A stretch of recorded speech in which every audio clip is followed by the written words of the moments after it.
Thanks everyone for being here. Hi, I'm Anastassios Nanos. We are going to talk about a project that we have been working on for quite some time. Essentially, how to manage IoT devices in a cloud-native way. A bit of information about us. We're a research team. We are working mainly on the low-level parts of the stack. We have expertise in low-level system software, in hardware acceleration. We have climbed up the stack. We're working on container runtimes. We're doing a lot of cloud-native stuff. And we're involved in research and innovation actions funded by the EU. The team is growing slowly but steady. So whatever I'm going to present now is not my effort or my colleague here. It's a team effort. Essentially, the topic of this presentation is how to efficiently and securely manage IoT device firmware in the cloud edge IoT continuum. I know it's a buzzword, but it essentially refers to the whole continuum of cloud infrastructure, edge infrastructure, and IoT infrastructure. When we talk about IoT, we mean sensors. We don't mean a Raspberry Pi, so devices that cannot run Linux. The framework that we have been building, it's work in progress. It focuses essentially on the secure onboarding, so how to attest that the device is legit to join a cluster. How to do secure and fault tolerant updates over the air, so you don't have to have UART or some other way to program the actual device, and how to do that in a cloud-native way. Digging a bit more on the details, our framework has an attestation server. So the attestation server verifies that this device is enabled, is legit to join a specific cluster. These devices, using an open source project called Akri, these devices are discovered and used by a Kubernetes cluster efficiently in a pure cloud-native way. And on top of that, we've built a custom operator that is able to do the actual flashing of the device, to do the OTA update. Another aspect of our framework is how we package the actual firmware for the device. So what we've done is that we've built a pipeline where, given a specific repo, the source code of the actual firmware, we can build it, we can include it in an OCI artifact, and on the other side, on the process that actually performs the OTA update, we fetch it from an OCI, from a registry, from the Docker Hub, let's say, and we unpack it based on the specific device type, and we flash the actual device. So we try to abide by the cloud-native aspects of deployment and of the operation of the whole cloud-native manner.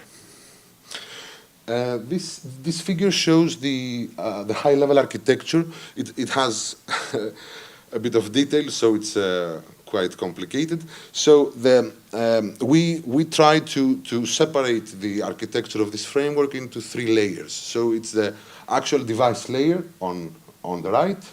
So we've got leaf devices, like ESP32 devices or something else, microcontroller based.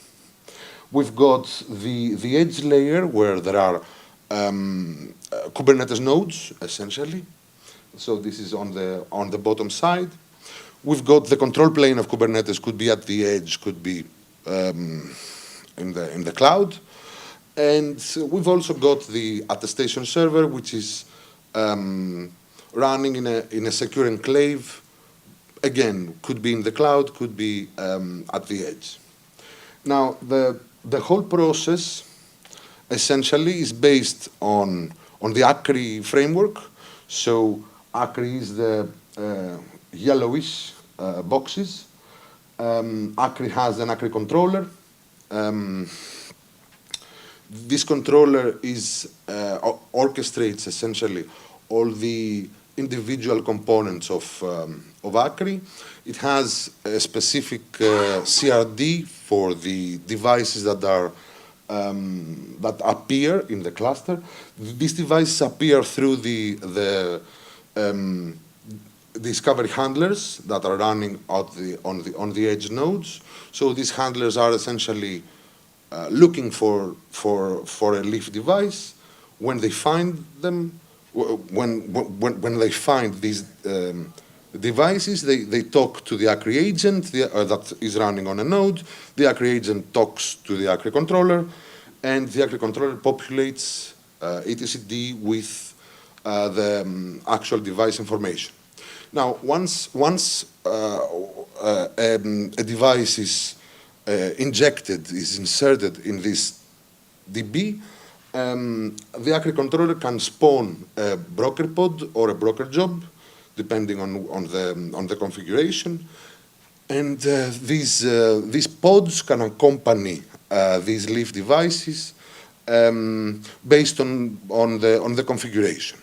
For instance, in the demo that we will show later, we use a broker job to set up the MQTT server for the devices. The greenish boxes in this figure show our contribution to the whole framework. So the attestation server is a separate entity. It actually verifies certificates that are produced, generated by the devices, and these certificates are already provided by the vendor. So the first thing that we did is that we tweaked the discovery handler of Akri, of the generic, let's say, handler, so that it can verify, it can talk to the attestation server once it gets a request from a device. So the process is that the handler finds one device. This device generates a certificate, and this certificate is checked against the attestation server. So we know that this device is legit, and only then the handler talks to the rest of the components so that this device is onboarded. Now, when an operator wants to flash to repurpose one of these devices with a descriptive manner, like a Kubernetes YAML, it creates. We can create a FlashJob YAML, so we can specify the firmware that we want the device to use. We do a kubectl apply, and our FlashJob controller spawns a FlashJob pod where the actual OTA update happens. More zoom into the actual operation of the FlashJob. Essentially, what the FlashJob does is that it fetches the container image that contains the actual firmware of the device. It unpacks it. It gets the binary, and it applies the binary through the generic OTA update mechanism that the device has. What we've tried so far is ESP32-based OTA updates. Espressif already provides a framework which is pretty straightforward to do the actual OTA update. One of the interesting parts of the framework that we built is that we try to be as cloud native compliant as possible. So we in the demo, this presentation is mostly around the demo of the framework. So I try to provide some information about the actual framework, so I'm going to show you how it works. So we've got 4 applications as an example. The first application is a dummy application, and we've got them on GitHub, so everything is open source. You can check it out yourself. So the first application is a dummy application. It just waits, initializes itself and waits. The second application is a dummy sensor read and publish with different ranges. So we've got 2 versions of the application just to show how it works. The third application is a camera stream, so it receives frames it captures frames from a camera, and it shows them in a web endpoint, in an HTTP endpoint.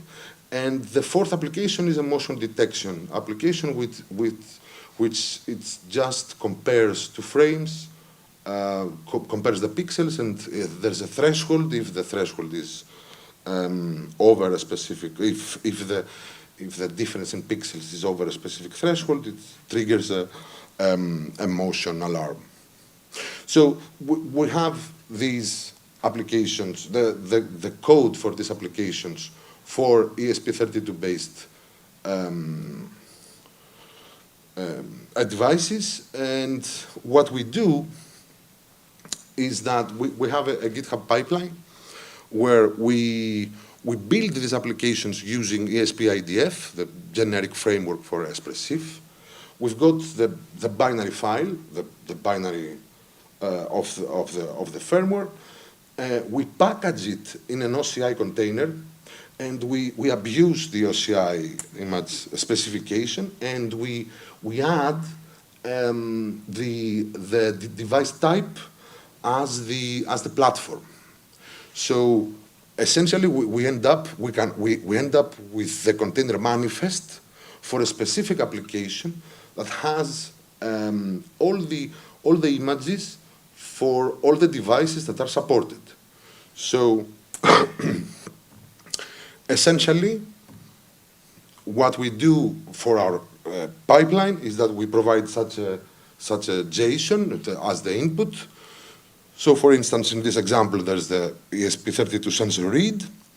We have an environment variable to check where the temperature range, for instance, starts. And we want to build it, if you check at the targets key, we want to build it for an ESP32, the generic one, and ESP32C6, another device, another variant. So it's important to note that ESP32 is extensa-based and ESP32C6 is RISC-V based. Both of these devices, the firmware for these devices is going to be packaged in a single manifest.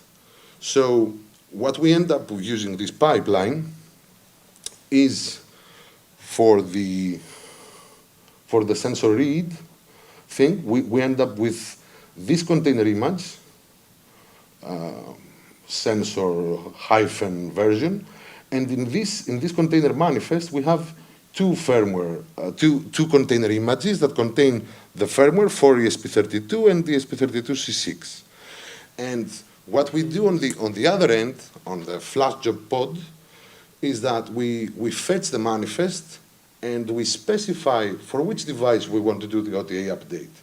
So on the FlashJob pod, essentially, we fetch only the firmware that we want to flash, not everything, which saves the bandwidth, saves memory, saves the footprint of the actual update. Okay, so we've brought devices to do a demo. We wanted to do a live demo. We will try to do a live demo, but you know, things are tricky. So we've got a cluster there. We've got a NUC, an Intel machine, an x86. We've got K3s set up. We've got the attestation server running there. And we've got two devices here. So one is the ESP32-CAM. Sorry about that. So we've got a camera, and we've got an ESP32C6, which is just a device with simulate a sensor device, let's say. And I've got a power bank here to give power to the devices. So the first step is to do the onboarding. Onboarding means that I give power to the devices. So we've got power there.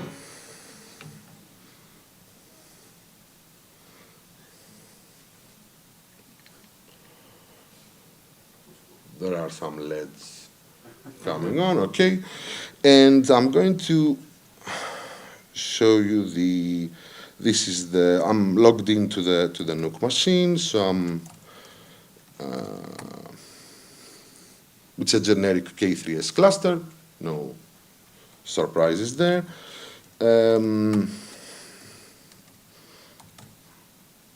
So the pods that are running on the default namespace are the Akri specific pods. We've got the DICE attestation server. So I forgot to mention that the attestation is implemented using DICE. So the devices generate a DICE certificate on boot. This certificate is based on a unique device secret.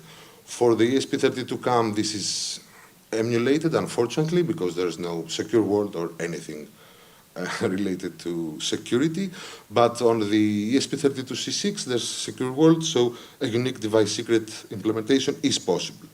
For now, for the demonstration purposes, we use the MAC address for the unique device secret. So what happens is that the vendor provides these certificates to the operator. The operator injects these certificates to the attestation server, and the devices generate these certificates based on the unique device secret. So you are pretty much safe, using many air quotes, that the devices are legit. So for the attestation server, we've got this pod and the relevant Redis database that stores the certificates, and we've got an MQTT broker. We also have a Grafana dashboard to showcase the values that we will read from the devices. And the first step, so let me just go back to the first step is to deploy the discovery handler so that Akri can find these devices. Deploying the discovery handler is as simple as applying a YAML file. So what happens now is that we've got this discovery handler. We can actually select it by that. I'm not sure if it's readable. So the message from the discovery handler is that it found the device on this IP, 104 and 10129, but it's unauthorized. So going back to the slides, it talks to the attestation server, and the attestation server says, no, these devices are not legitimate to be onboarded. Now, if we inject the certificates into the attestation server, we've got a script here. So if we add the MAC address to allow these devices, this is the simulated thing.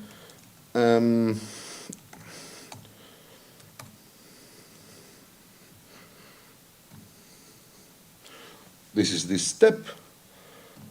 Presumably, it will onboard these devices. Now, let's see what's going on with the logs, the correct language. Okay, so we've got a message saying discover device 104, 109. The application type is the initial application. It's the dummy application that I mentioned at the beginning. And this is the message to the agent, to the Akri agent, that that the discovery handler found these devices and are legit. So what happens now is that we've got Akri instances appearing in Kubernetes, so we can play with those, we can allocate these devices as resources in Kubernetes. So this is the resource handling thing that I mentioned at the beginning, and everything looks good. If we go to the Grafana dashboard, we can see that the devices are online. Essentially, this is an MQTT thing that says, I'm online, I'm online. Nothing more complicated. And yes, these devices now can talk to the MQTT and provide the data that they want. What I didn't show, forgot about that, sorry about that, is the broker job that actually it set up the MQTT server. So what it did is that it did a curl to a /config endpoint and said that the MQTT server is there. So once the devices were onboarded, a broker job was spawned, a pod was spawned that did a specific operation on this specific device. Now, if we want to repurpose this device, let's assume that these devices now run on the initial firmware, so the dummy application that looks around itself and provides the online thing here. Let's assume that we want that these devices are connected to sensors, so to temperature sensors. So we would like these devices to provide the sensor data. What we have is that we can get the IDs of these devices. So this is instance ESP32-C6 and its UUID is that one. I can copy that. I can go to the sensor, to the FlashJob YAML. So what I say here is that I want to deploy a FlashJob. I want to filter the FlashJob based on this UID, so go to this device. The firmware that I want to use is this one, the ESP32 sensor read version 051, and the container that will run this, that the FlashJob will run is this one, which essentially holds the code that does the OTA update. And I have another version of the sensor firmware, so that we have different sensor readings, and I just want to add the other UUID, which is this one.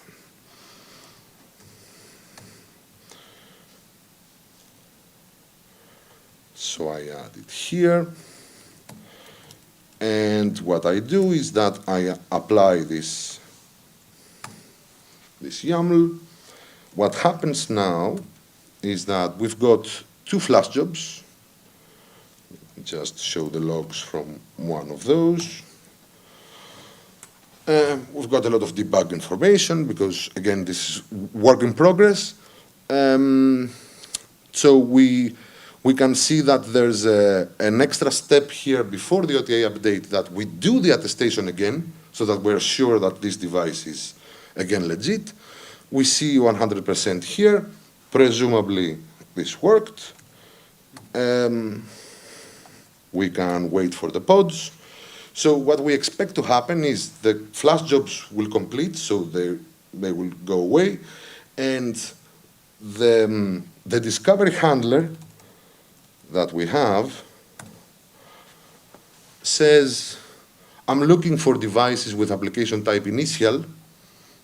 However, I'm seeing that the application type is sensor, so I don't onboard them. And what we do have, though, is a discovery handler for the sensors.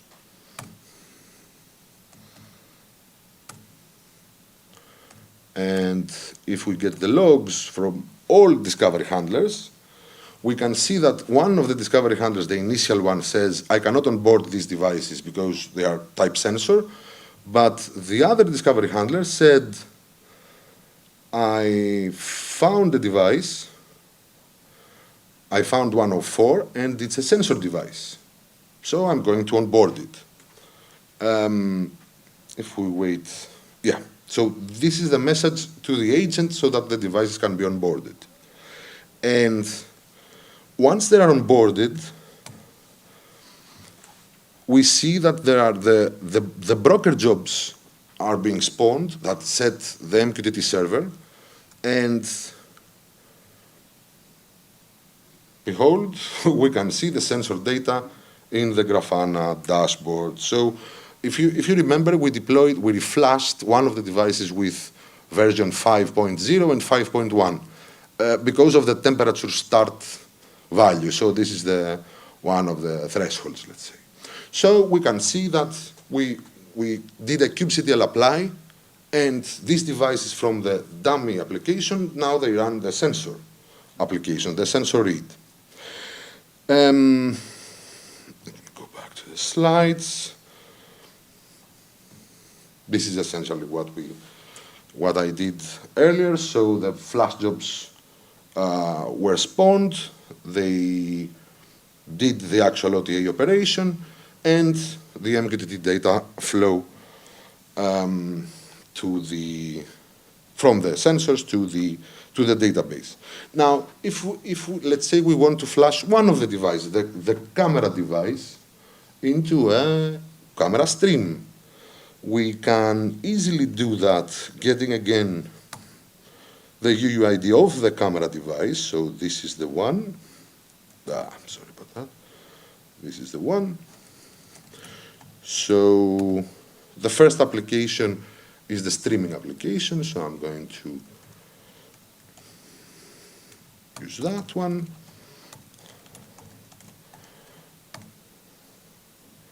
Something is wrong. Yeah. Again, if we wait for the pods, there is a flash job running. The flash job is doing the OTA update. It's a bit more, the firmware for the camera, so it might take a bit longer. And the networks are a bit weird. We have a 4G modem there.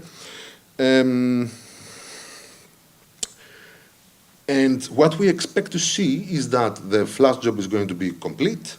The device will now reboot, should reboot, and we should see that we should deploy the discovery handler for the stream, for the application type stream, let's say, and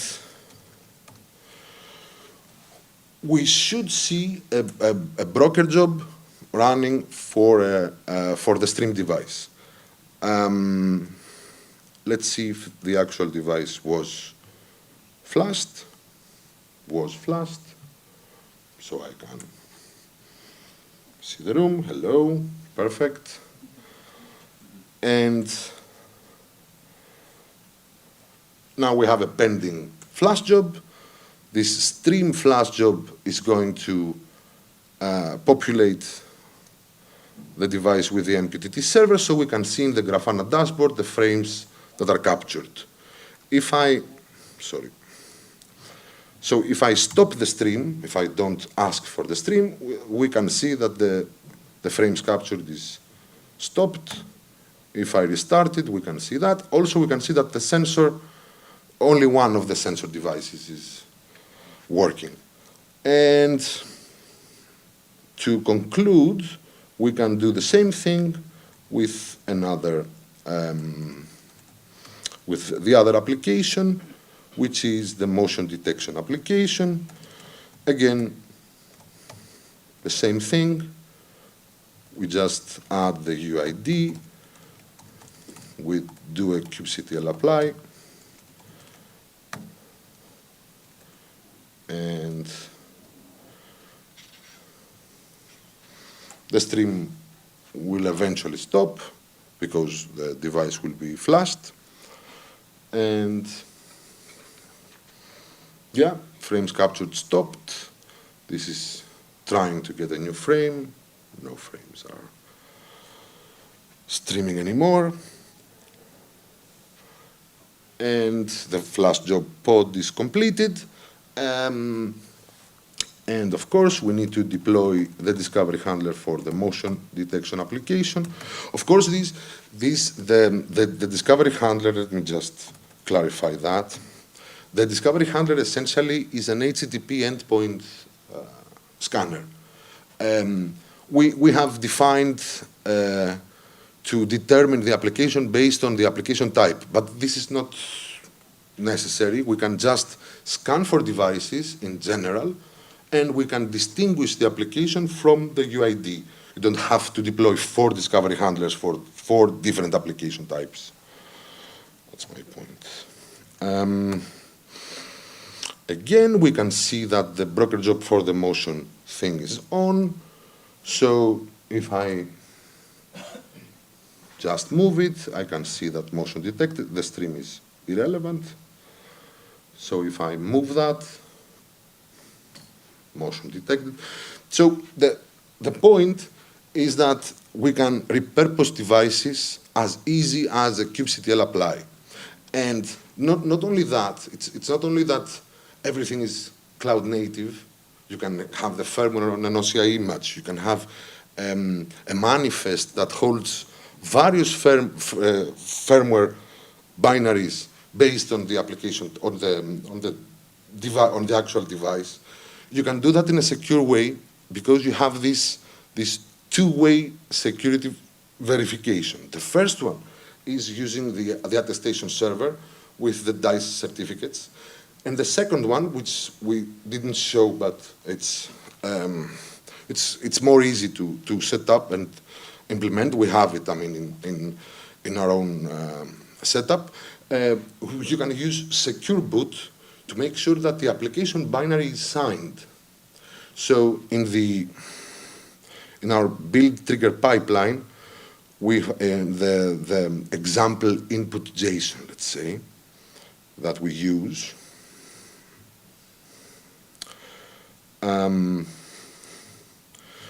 We have an entry called keys, where we have injected those as GitHub secrets. So these keys are the keys that the application is signed, and it's verified when the device boots. So if we enable secure boot on these 2 devices, this is not enabled right now, but if we enable secure boot on these devices, based on the specific key that we have flashed, and actually you cannot reflash it, so it's a one-time flash. The fuse is being burned. So based on this, you can verify with 2 ways that the application that you are running on the device is legit and that the device itself is legit. So we try to combine security with flexibility in order to manage these devices efficiently. That's all. I think I'm good with time. I wanted to mention that this work is being funded by the EU Commission through research projects like the ones in the slide. Everything is open source, so you can check it out on our GitHub page with documentation that is still work in progress, but we try to keep it as updated as possible. Feel free to reach out to us about that. Thanks so much for listening.